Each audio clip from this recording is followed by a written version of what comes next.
I'm Libby. Libby, you agree to be videotaped? Yes, sir. Okay, thank you. And what were you? What is it that you do? So I no longer do it. I ended up leaving the job, but I used to work for a gun store in Springfield, Ohio. And how recently was that? This was last year. It's been within the last year. Okay. And you left them about 2023 or sometime in 24? It's been about 10 months since I left, so yes, 2023. Okay. And what were you telling us about gun sales to folks who were undocumented? So when I worked there, we would have about 10 to 15 Haitian men come in every day. Normally it was just one in the group that would try and purchase a firearm. Most of them did not have U.S. IDs. They had Mexican IDs, and other countries I'm not really sure, but the most popular was Mexican. And they would come in trying to purchase firearms, and I was told that I had to process the sales just like everybody else, like I would any other customer. And I would, and they were going through just fine, even though they weren't U.S. citizens, so I would have to put them on the do not sell list so they were not getting firearms. Okay. And so that's not supposed to happen. No, right. No, because I was having U.S. citizens getting put on the do not sell list because they lived in a house that somebody who had lived there before had been on the do not sell list, so they were not allowed to purchase firearms. Okay, but these were all going through? Yes. And you put them on a do not sell list, and then what happened? I was told I was not allowed to do that because it was something with the Second Amendment. Okay. And how many firearms do you think you sold during the time you were there in that situation?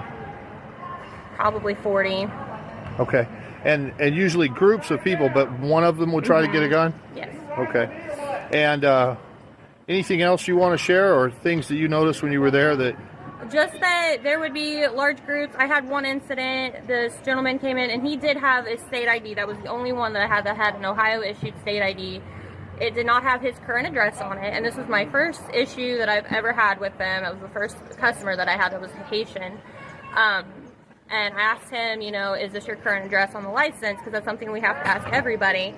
And he said, no, that's not my current address. I said, okay, then I cannot sell you this firearm right now. You're going to have to go to the DMV, get a change of address form, and then we can proceed. And then he looked at me and said, I'm just kidding, that's my address.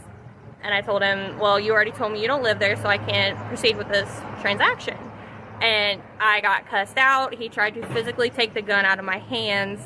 And then my boss told me just to process it. It wasn't a big deal, even though if it was anybody else, I couldn't have done that. So, do you think that the gun stores are getting pressure, or how is it that they're approving all this stuff? I genuinely, I have no idea. I do know that the store that I worked for, we were told we had to process it. I would call all the other gun stores in the area and tell them what was going on, not to accept it. And so I ended up having to call about 3 to 4 gun stores every time we'd have that issue. Almost every day? Yes. Wow. Okay, thank you so much. Is there anything else you want to say? I probably shouldn't. Okay. Thank you for sharing. We appreciate your honesty and willingness. And we'll get this out and let the word get out to folks. Thank you. Thank you.